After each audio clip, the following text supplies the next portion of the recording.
For 2 years, Travis Rice and Curt Morgan risked it all to make the film of their dreams.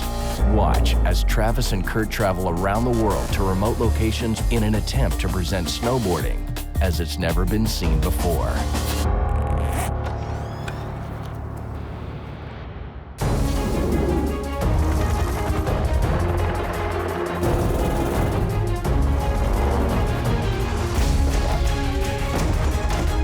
Big, huge avalanche path.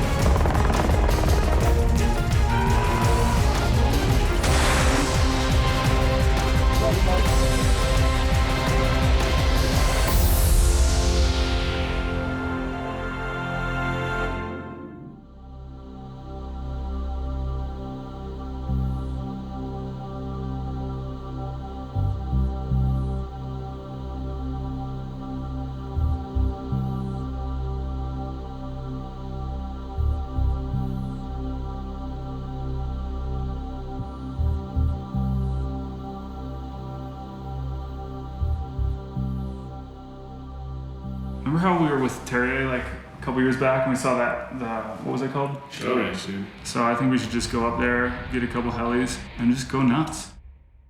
We stumbled pretty deep in the backcountry on this range. It's in a provincial park. I distinctly remember looking back and seeing a mountain range that stuck up higher than most everything out there. I think the possibility is there to get in. We've been trying for a while and haven't succeeded yet. You gotta go where the snow is. Let's get on the road. The thing that's really gonna change the game for this project is our new arsenal of equipment. This is what makes the gravy. And we're not gonna stop until we make it into the goat range. This film's gotta be bigger, better, and badder than the last project that we've done. It's very stressful, but it's very rewarding if we can get it done. It's gonna be interesting. We usually have a really hard time going to Canada. The Canadian border is a straight up gamble. I mean, we've gotten completely turned away before. You know, you show up with a bunch of equipment, you know, a bunch of snowboards. It's always at their discretion if they're gonna let you in or not. Canada. Hey. When Travis Rice calls you and says, come film for my next project, it's kind of a no-brainer. You're gonna say yes. Land O'Lakes. What up, buddy? On the way up, decided to call Landvik because we needed him. Like, bread and jelly needs peanut butter. Ring ding ding, here's Travis Rice. Hey buddy, we're going to Canada. He was all about it. Mark Landvik, hailing from Juneau, Alaska. He's no stranger to danger. Hi, kids! He's a very interesting character. Guess who? Oh, it's Sassy! If there's anyone that can lead the charge in BC, it'd be DCP. You tell him to link up with us, man. Tell him to come out and ride with a month. Got a phone call. Trip to Canada? Yeah, that sounds great. Helicopters? Yeah, okay, I can manage. You got DCP, who is aggressive, backwoods, BC extraordinaire. We'll see you in like 24 hours, man. Rock and roll. Cheers. Landvik. What up with you? You guys in Canada yet? I'm actually 1 mile from the Canadian border. We're just going through our documents, making sure they're all straight. All right. Good luck. You know what that is right there? It's the border jitters. Coming through the border, if Rice doesn't get through, like, we're pretty much screwed. We needed Rice to be here. You can't come in. Coming through the border, if Rice doesn't get through, like, we're pretty much screwed. We needed Rice to be here. What do you guys got? Some snowmobiles. More snowmobiles. Everybody has their own? Yeah. Like, you've been through here before. The chick from the border remembered him from 3 years ago when she gave him the boot. Keeping out of trouble? Absolutely. That's good. I've been straight edge. Canada-US border, toughest border in the world. Don't care what they say in the Middle East. Now, sir, we have arrived! Crew, convened, fresh start, square one. Kind of felt good. Oh, Reunited. Dude, it's been so long. Nelson is exactly 400 miles from Vancouver and 400 miles from Calgary, nestled in the mountains. The backcountry, snowboarding, skiing, etc., is huge for our community.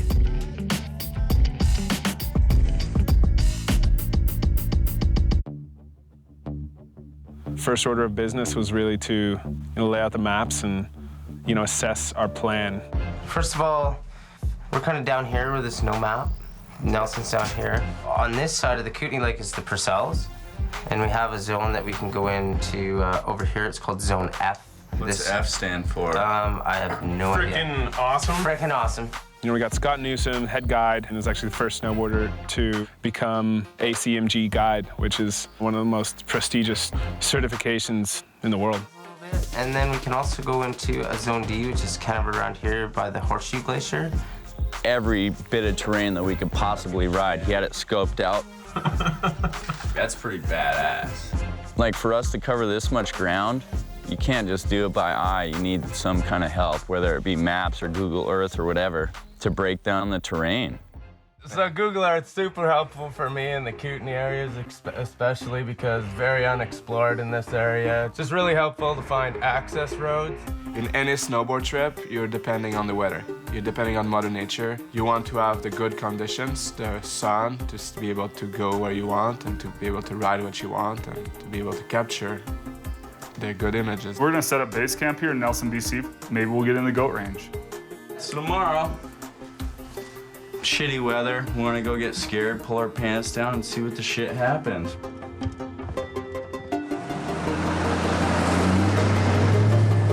Yeah, that's what we go in clicks, dude. We're American. We go MPHs, biatch. Oh my God! We have a full first aid equipment up top with spine board, oxygen, trauma kit, full kit to do self-evacuations if needed. Shandy takes us to places that most people never go.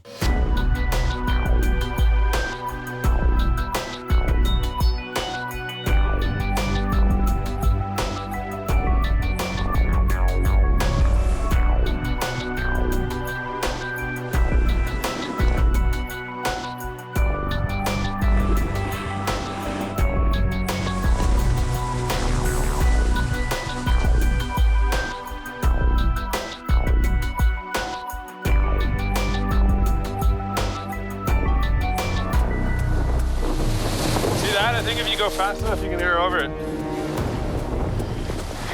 Yeah, just like this way. Definitely go. See if we can do it.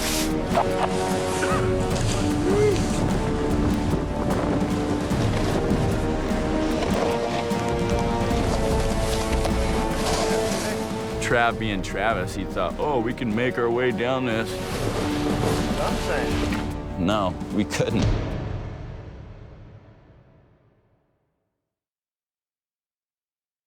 Trav being Travis, he thought, oh, we can make our way down this. That's what I'm saying. It was like a 200, 300-foot cliff. Actually, peel off. I'm gonna go set up in a different spot. Rode down this thing and realized we were just cliffed out above this ice wall. Travis couldn't even hike out of it because he had dropped so far down. I'm sitting up top. I'm like, dude, we're screwed. What are we doing here?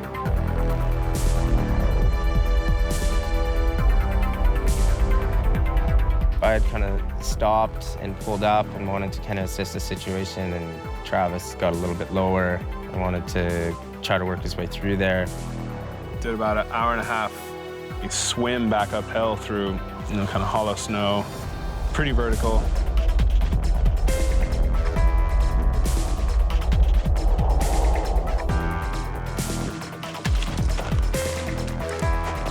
We're gonna need a rescue here. Things aren't looking good. We're on top of the 300-foot cliff.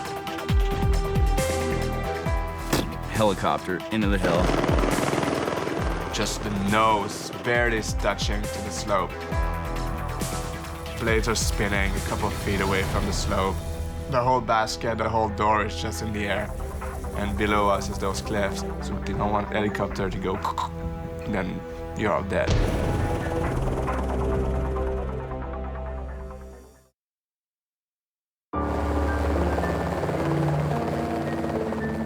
We eventually hike our way out of this sketchy, treacherous zone. Just the nose barely touching to the slope. Blades are spinning a couple feet away from the slope. The whole basket, the whole door is just in the air. And below us is those cliffs. So we climb up in there very gently because you don't want to get that helicopter to go, then you're all dead.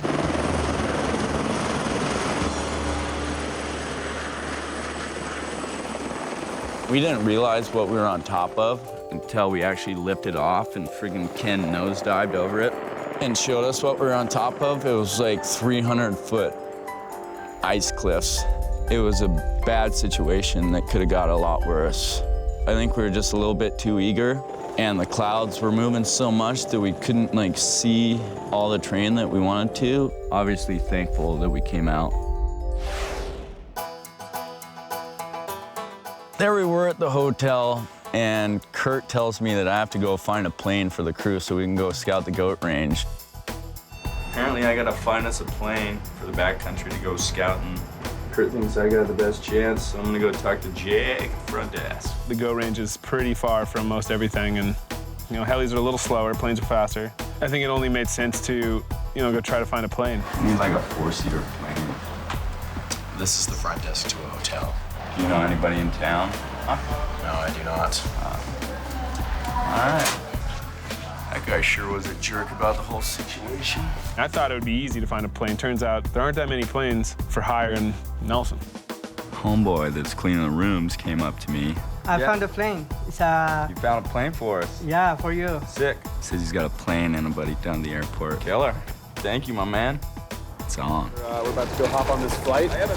Go to the first scope of the goat range. I think we got high hopes that it's going to be badass. Scouted the entire range in this little Cessna. It was kind of like BAM. There was epic lines, epic lines, epic lines. I think that was kind of a no-brainer for us. We took a bunch of photos, and we knew that, next good day, that's probably where we were going to go straight back to. We're just amazed by the size and just being way out there, like being places where nobody's really ever been. And meanwhile, there's a meeting with the mayor of Nelson who is allowing our crew to go in there and do some snowboarding, which is once-in-a-lifetime opportunity.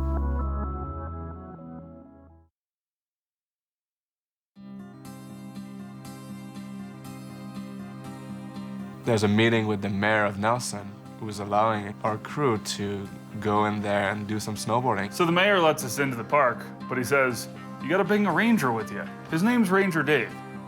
Pretty spectacular areas. I've seen it from the air, but most of this park I've never touched down in. He actually had the official maps of this park, and there's certain areas that are wilderness boundary where you still can't go into. So he basically laid it out for us, what exactly we could work in and what areas we couldn't. All right. Let's follow him that way. Thanks, Ranger Dave. Can't believe it. We're going to the goat range. It's on. It's Golf, Yankee Golf Kilo. Yeah, we're going to the goat range, guys. Most of the landings up there around 9,000 feet. We were in such a different range that we really didn't know what the snow conditions, heavy conditions were going to be like at all. So when you move to a new place, you have to totally reassess, the whole snowpack. So first thing, we flew around for a while trying to get a drop-off. Yeah, we're definitely dealing with some clouds here. You got any snow info for me? We've pretty much been seeing got a soft spot forming on top. Wasn't really too pumped on what we found in the snowpack. Definitely that same layer still existed. There was actually a little more snow on that sketchy layer. Great snow, stability. The stability wasn't very good in the goat range. Yeah, you just gotta be smart about the line you pick. It was a really special opportunity, so Travis wanted to just give it a shot. Sure enough, drop in, make my cut across the top of the chute, and then, damn.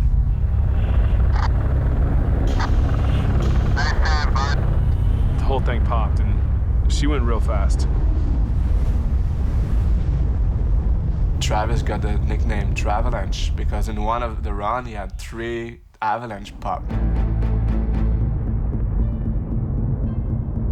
Every single line were just ripping on us.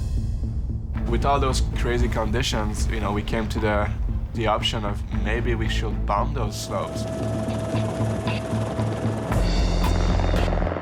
So we started throwing bombs.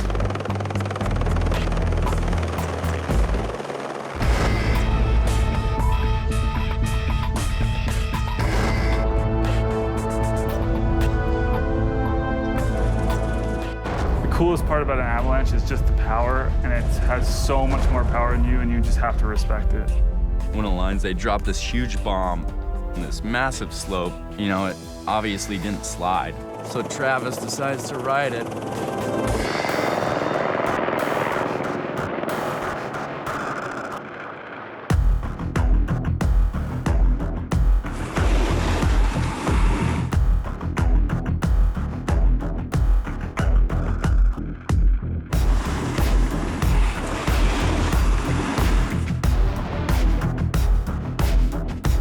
Ain't nothing. Just rode it like it was so casual. Looks like a walk in the park for Mr. Travis Dog. Travis is a true leader in the group and is a really amazing snowboarder. I'm gonna try something different. Dude,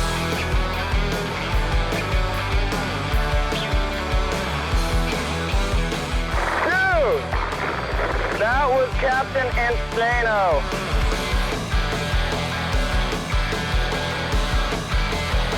All right, DCP, go ahead.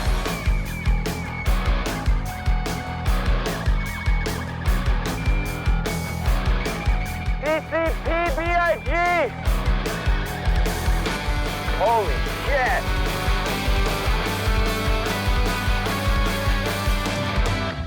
Yeah.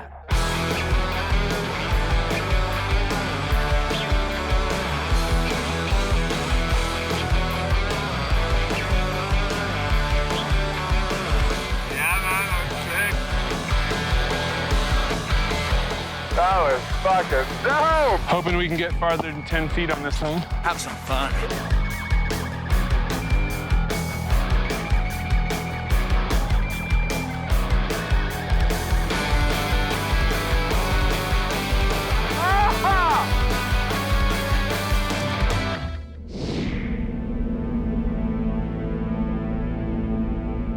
The fog around here and the clouds and everything is just very unpredictable, and it's just rolling in and out the entire time.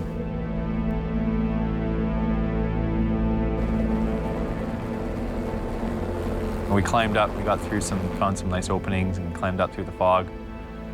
Figured the fog would burn off and basically just watched that fog on the top just keep climbing and climbing and climbing. That stuff is coming straight up the valley. You know, we decided to pull off because the fog was coming in and coming in higher. Gotta hurry it up here, the fog's coming in. We flew in to do the pickup. The fog just instantly lifted. When we landed there, it went up and covered the machine pretty quick. We're totally sucked in everywhere. Everything is totally moved in on us. It's not where you want to be. Me and Travis, DCP, are just sitting in this little cave, like waiting for them to take off. And they're not taking off. They're just sitting there, power going, the blades are spinning. Yeah, okay. I'm stuck here. I'm shut down. Blades right straight up.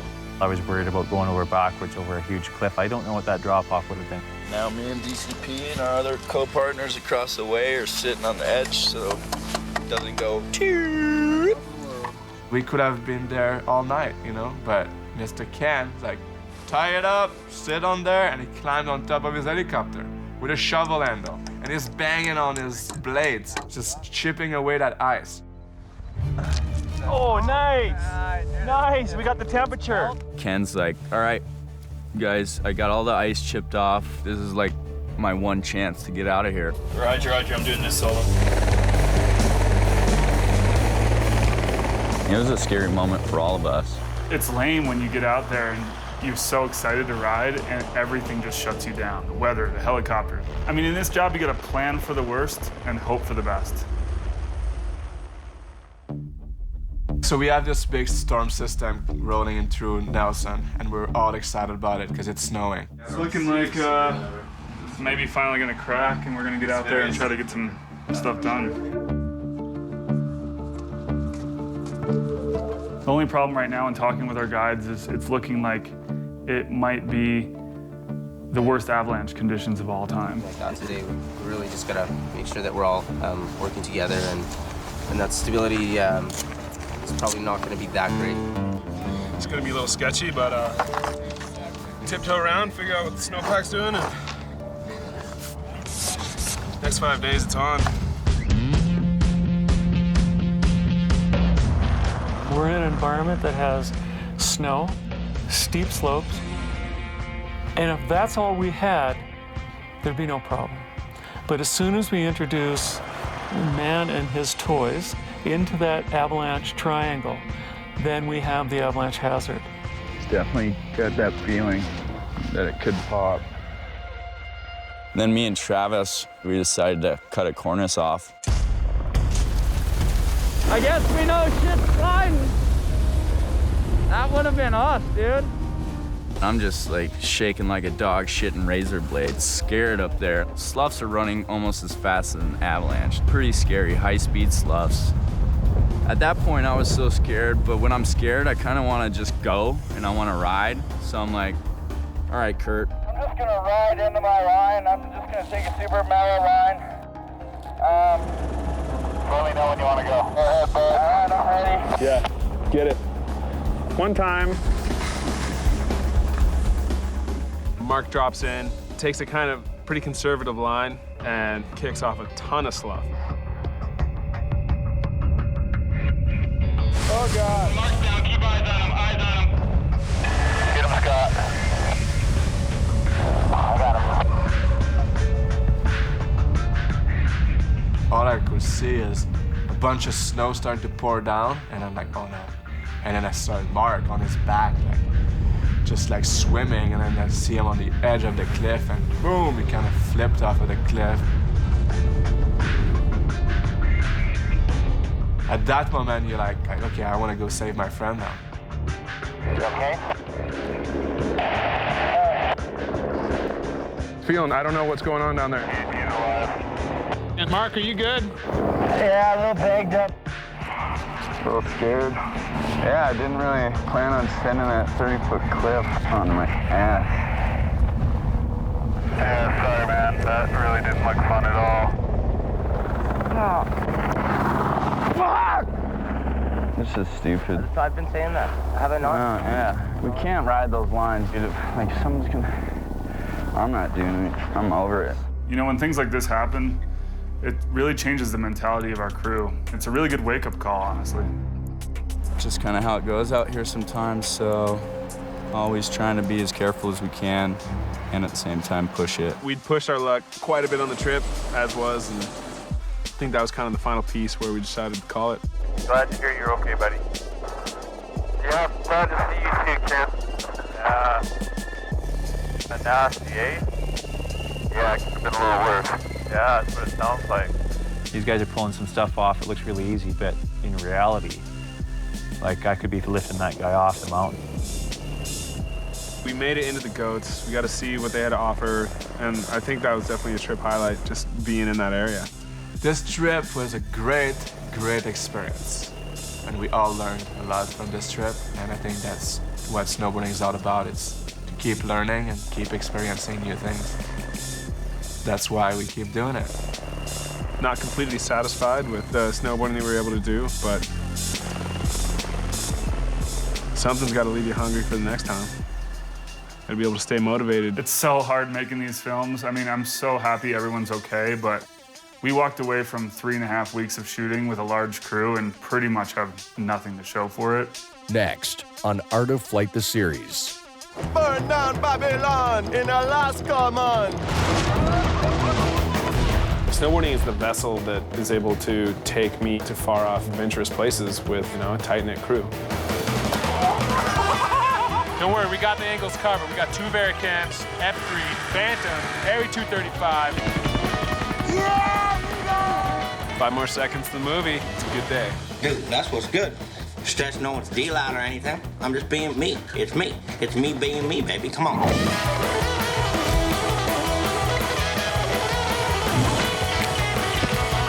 Shut up, geese! We need to get the fucking things put together. Chad, we're really trying our hardest here.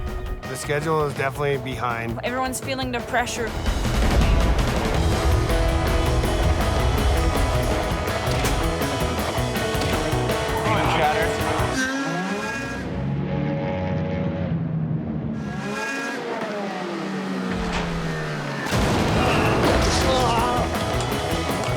And let's go get tons of fuel and go here. Oh! There was no pillow right here. So you've seen the trail, you've seen all the sleds we repping, you've seen all the equipment. I think it's time for you to get out of here. Beat it! What's your deal? Get the crap out of here!